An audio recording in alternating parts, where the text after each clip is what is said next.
शुरुआत से अंत तक भिन्न भिन्न समयों में जो अनुभव होता है वह अपने आप में एक शोध जैसा अनुभव होता है। बोध का होना और शोध का होना इसमें बहुत अंतर है। तैरना और डुबकी लगाने में जो अंतर है वही अंतर लगभग बोध में और शोध में है। आज का युग बोध कम शोध का ज़्यादा लगता है। आप लोगों को कैसा लगता है? कुछ तो लगता होगा। थीसिस की बात करता है, अनुसंधान की बात करता है, अनुमान की बात करना भूल जाता है। अतीत को याद करना भूल जाता है तो अनुमान लगाना बहुत कठिन होता है। हमेशा हमेशा अनुमान जो होता है वह साधन के साध्य का नाम अनुमान है। आज के इस युग को एक प्रकार से प्रत्यक्ष कुछ हो नहीं रहा है, किंतु अनुमान को सिखाया जाए तो बहुत अच्छा लगेगा। भविष्य का अनुमान वर्तमान के ऊपर आधार है, तो वर्तमान का प्रचलन अनुभव अतीत के ऊपर आधारित। विज्ञान प्राय करके भविष्य की बात करता है। ऐसा होगा, ऐसा होगा, ऐसा होगा, कैसा था, कैसा होना चाहिए था, इसके बारे में उसके पास शायद फुर्सत नहीं है या तो तत्संबंधी भूल चुका है।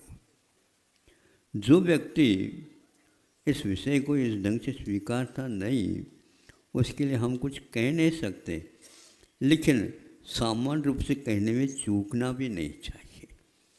जिसको जितना समझ में आ जाए ठीक है। एक पढ़ाना और उपदेश देने में यही अंतर होता है।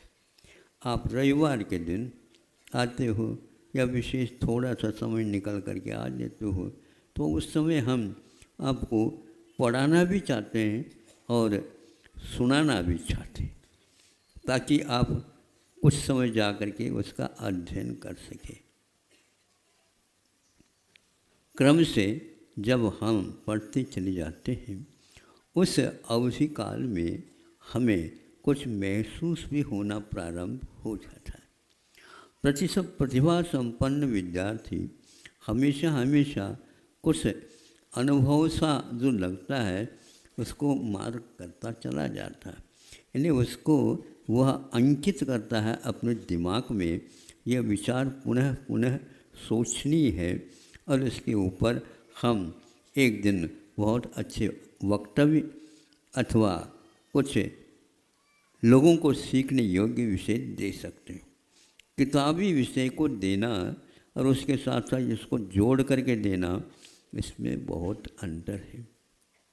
माँ हमेशा हमेशा पंगत में परोसते समय ये ध्यान रखती है। आपको ज्ञान तो होगा ही, नहीं समझे? हाँ, ध्यान तो रहता है। तो सबके लिए परोसते जा रही है और बीच बीच में वह कुछ करती है। उसको कोई व्यक्ति देखता या नहीं देखता पता नहीं, देखता तो ऐसा लगता है कि ये पक्षपात हो रहा है। नहीं समझे? एक की थाली में थोड़ा सा ज़्यादा और एक की थाली में थोड़ा सा कटौती के साथ, एक के साथ एक के लिए बिल्कुल ऐसे जैसे बैरियर खड़ा कर दे तर्जनी के माध्यम से, लोटे में से दूर नहीं गिरना है। समझ में आ रहा है आपको? हाँ, कठिन तो नहीं है। जब छोटा बच्चा समझ सकता है तो आप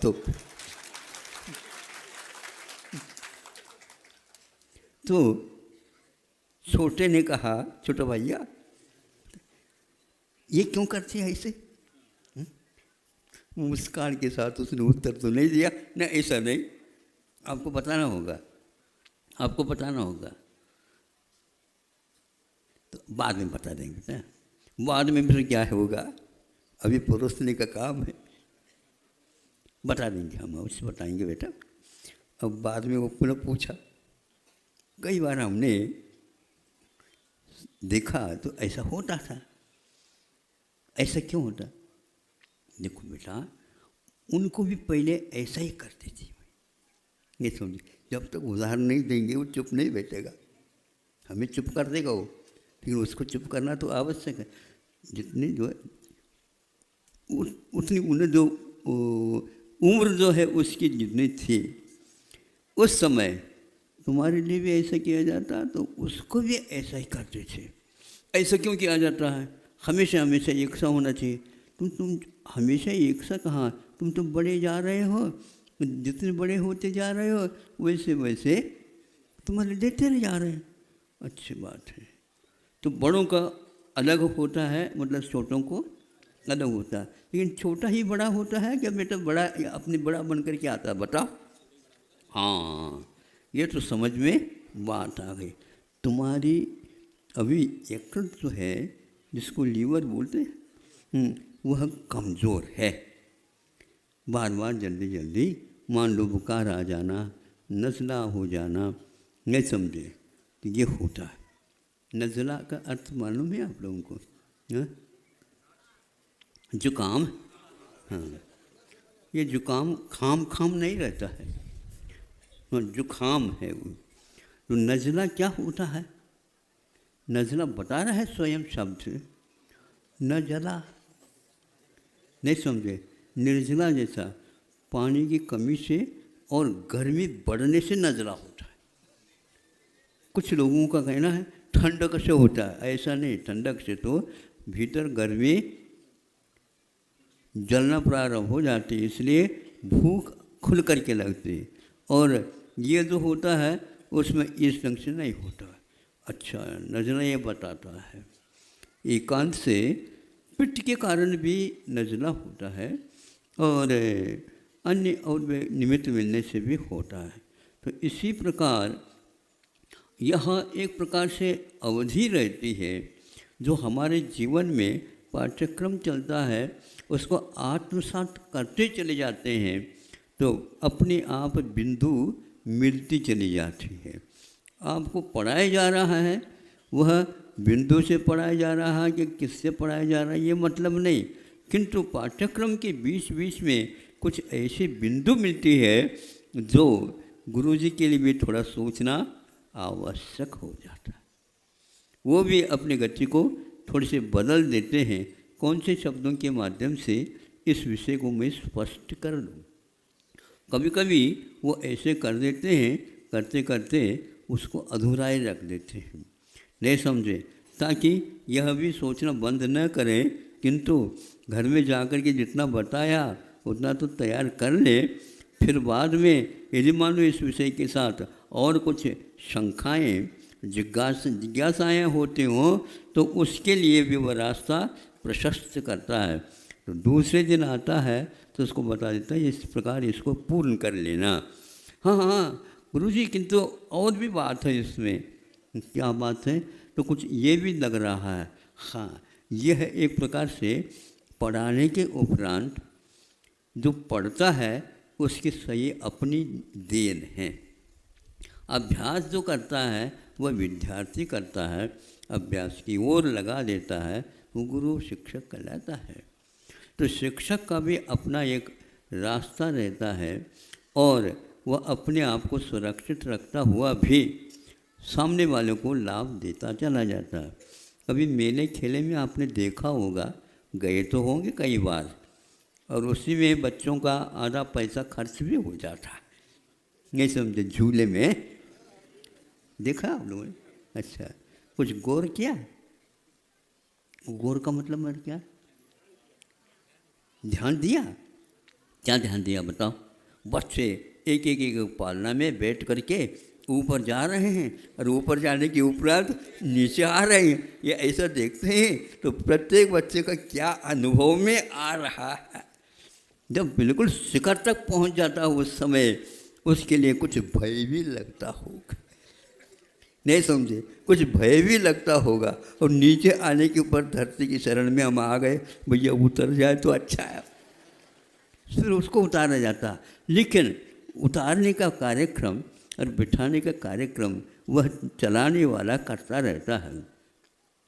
देखो उस प्रकार वह हाथ यूं यूं करता रहता है, नीचे के ऊपर की ओर पालने चले जाते हैं।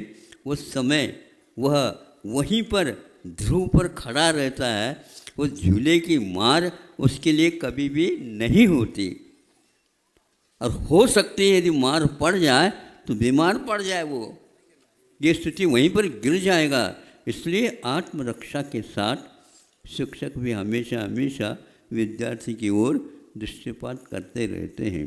कहीं ऐसा ना हो, कभी कभी जल्दी में मान लो शिक्षक उत्तर देना चाहें, नहीं प्रश्न करने वाला भले ही जल्दी करे, ये उसकी बात है, लेकिन उत्तर देना हमेशा हमेशा अप्रमत्त दशा के साथ ही दिया जाता है। अप्रमत्त के बारे में तो आपको कई बार कह चुका हूँ, वह 15 प्रकार के प्रमाद से ऊपर उठता है, तब कहीं जा कर के अप्रमत्त दशा का अनुभव होता है। तो वह बच्चा यदि पूछता है तो अप्रमत्त होकर के जब पाठ को अच्छे आत्मसात कर लेता है तो उसके दिमाग में शंका उत्पन्न हो जाती है। ये प्रश्न है उसका, ये शंका है उसका, गुरुजी का नहीं शंका। गुरुजी के पाठ के ऊपर जब अध्ययन प्रारंभ किया जाता है तो शंका होना स्वाभाविक है। और प्रश्ना के इसी के अर्थ को प्रश्ना लिए कहते हैं कि वह सुन लेता है, वासना हो जाती है, किंतु पूछता है उस समय उसके दिमाग में आता है। उस समय शिक्षक सोच सकता है इतनी उम्र में इसने जो प्रश्न किया है, हमने उस समय पढ़ना भी अच्छे ढंग से नहीं आता था और इसने मेरे लिए भी हैरान में रख दिया। हैरान होता है कभी कभी, क्योंकि वह जल्दी में उत्तर नहीं दे सकता।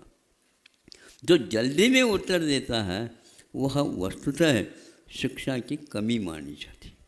हाँ, आप जल्दी में पढ़ सकते हो, लेकिन पढ़ाते समय वो जल्दी नहीं कराते। ऐसे बोलते हैं वाक्य जिसके द्वारा वह सुन करके उसको पूर्णतः लिख भी सकता है बच्चा, किंतु जल्दी आप करेंगे तो आज 12वीं कक्षा के बाद जल्दी हो रही है। आज 12वीं कक्षा के बाद जल्दी हो रही है। क्या जल्दी है? महाविद्यालय आ गया, अब विद्यालय छूट गया, महाशब्द लग गया। ये क्या है? इसमें तो पढ़ाने का उपक्रम प्रायः गायब हो चुका है भारतवर्ष में। तो हम थोड़ा सा पूछते हैं क्यों ऐसा होता है क्या? हाँ महाराज, बिल्कुल हो रहा है। अभी आप कम कह रहे हो, लेकिन इससे भी बहुत ज़्यादा हो रहा है। इतनी अति हो रही है कि हमारे लिए कभी पूछने के साहस ही नहीं हो पाता। ये ऐसे पढ़ाते हैं, क्या पढ़ाते हैं उन्हीं को मालूम, या तो विद्यार्थियों को मालूम। न अभिभावक जानते हैं और न कोई व्यक्ति जानता है।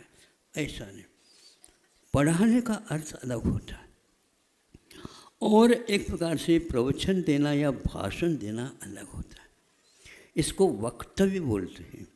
बोलने योग्य तो होता है, कहने योग्य तो होता है, सब कुछ होता है, लेकिन उसके बीच में बिना फुल स्टॉप के लगातार धारावाहिक जो होते हैं उसका अर्थ कम पकड़ में आता है। शब्द तो यूँ जैसे झूले जा रहे हैं ऐसे जाते रहते हैं। शब्द का अर्थ वहीं पर अभिव्यंजित होना चाहिए, स्पष्ट होते चलना चाहिए। वक्तव्य का अर्थ ये नहीं हमने कह दिया, इसलिए कहने योग्य क्या है उसका नाम वक्तव्य है, कहने योग्य का नाम है। उसमें एक शब्द भी इधर उधर का नहीं होना चाहिए। इसीलिए आज महाराज महाविद्यालय में तो कुछ पढ़ाई होती नहीं, तो पढ़ाई आपको छोड़ देना चाहिए।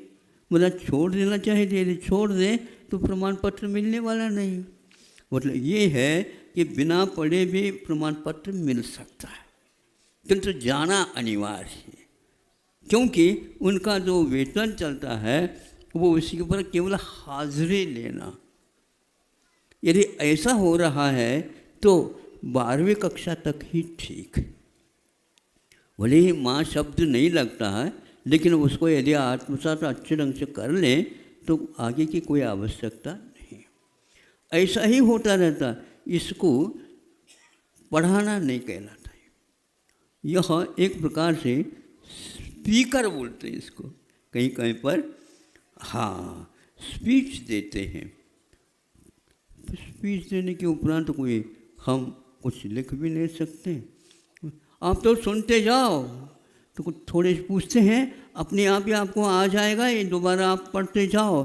आपने क्या पढ़ा ये याद नहीं तो मैं अपने आप में क्या पढ़ूँगा। तो फिर ऐसा कर लेना, हमारे घर आ जाना। मैं धीरे धीरे आ रहा हूँ खिसक करके, आपको समझ तो नहीं हुआ? 2 मिनट और ले लेता हूँ। आपको समझ में बात तो आ गई, मुझे समझने में बरसों लग गए। बरसों लग गए। तो गुरुजी अपने घर बुला रहे, ये तो और अच्छी बात है। तो वहाँ पर बुलाए, तो वहाँ पर बुलाने के उपरांत पहले से कक्षा लगी हुई थी, 50 बच्चे। अब हाजिरी में तो 25 आना मुश्किल, और यहाँ पर तो 50 बच्चे कैसे। उसके लिए वेतन अलग दिया जाता है, वो पुरस्कार के रूप में दिया जाता है। अब 50 का वेतन कितना होता आप ही देख लो। इसीलिए कई लोग वह नहीं भी है तो केवल पढ़ाने के अपेक्षा से ही अपने यहाँ विद्यालय बना लेते हैं, महाविद्यालय। और उसमें बच्चे सुनते हैं 50 एक साथ कर सकते, 100 भी आ जाए तो कोई बाधा नहीं, मतलब वो प्रवचन हॉल से कम नहीं होता। लेकिन फिर भी वह अभी तक हमने पढ़ लिया, लेकिन वह सही अर्थ नहीं निकल रहा। अतिरिक्त का नाम ट्यूशन बोलते हैं। हाँ कोचिंग सेंटर तो है, लेकिन वह अतिरिक्त मैंने पाठ्यक्रम से अतिरिक्त या पाठ्यक्रम के अंतर्गत है। पाठ्यक्रम के अंतर्गत यदि है तो फिर अतिरिक्त की क्या आवश्यकता? यदि अतिरिक्त है तो पाठ्यक्रम की क्या आवश्यकता? बताओ। धीरे धीरे ताली बजाओ, नहीं बोला तो अच्छा है।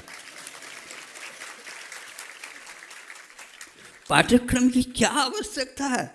अतिरिक्त दे रहे हैं। यदि इसी के अंतर्गत है, उसी को ज़्यादा बढ़ा रहे हैं, तो विद्यालय में क्यों नहीं पढ़ाया जाता? विद्यालय में तो महाविद्यालय के शकुन आ रहे हैं, और यह महाविद्यालय को, इसको महाविद्यालय ने कह करके सर्वोच्च विद्यालय कह दे तो अच्छा होगा। हाँ, और एक एक विद्यार्थी, एक नहीं, 2 नहीं, 3 सेंटर केंद्र खुले हैं, वहाँ पर जाता है और विद्यालय भी जाता है। ये समझ में नहीं आता। अब वह अध्ययन कब करता होगा? वह थक करके सो जाता है, बस्ता लाद करके आता है, कमर टेढ़ी हो जाती है उसकी, बूढ़ा अभी से बन गया है। बोलो, अतिरिक्त का अर्थ उन्होंने इंग्लिश में ट्यूशन कहा है। तो वह एजुकेशन में अनिवार्य है क्या? अनिवार्य नहीं है। इसका कोई भी उत्तर नहीं देता। उत्तर देने की कोई आवश्यकता इसलिए नहीं है, उधर से तो वेतन बंधा हुआ वह सरकारी है, और सरकार जो है ना, इसके लिए छूट भी इसलिए दिया है कि हमारे बच्चे अच्छे हो जाएंगे। इस प्रकार ज़्यादा भोजन करने से जिस प्रकार पहलवान नहीं होता बिना पचाए, उसी प्रकार आपके बच्चे रुग्ण होते जा रहे हैं, और उसके दृश्य को देख करके आप और विशेष रुग्ण होते जा रहे हैं। दोनों की रुग्णता हमारे लिए खटकती है, दुख नहीं देती लेकिन खटकती है। इसलिए ये जानबूझ करके इस प्रकार समय निकाल रहे हैं, पैसे देते चले जा रहे हैं। फिर भी अब शिक्षा में कोई परिवर्तन और हो रहा है। शिक्षा में परिवर्तन, यदि ट्यूशन को, अतिरिक्त ज्ञान को शिक्षा में बंद किया जाए, गलती कर रहा हूँ तो हम क्षमा चाहते हैं वह बंद कर दिया जाए और बच्चे को पूर्ण समय दिया जाए। और वो वक्त शिक्षा को आप वक्तव्य का रूप मत रखिए। इतना ही कहना था, क्योंकि 2-3 दिन के बाद कुछ होना है बताते। भैया हमारा कोई निश्चय नहीं है, लेकिन थोड़ी बहुत 5-6 मिनट मैं दे देता हूँ। थोड़े बहुत आज दे दिया, मंगलाचरण हो गया। अब अतिरिक्त यदि आपको ज्ञान मिल रहा है, हमें नहीं चाहिए। जो है उसी में से हमें पढ़ाओ, और हमारे दिमाग के भी भीतर से कुछ बिंदु आ जाएं तो हमारे जीवन के अंत तक वो बने रहेंगे। अहिंसा परमो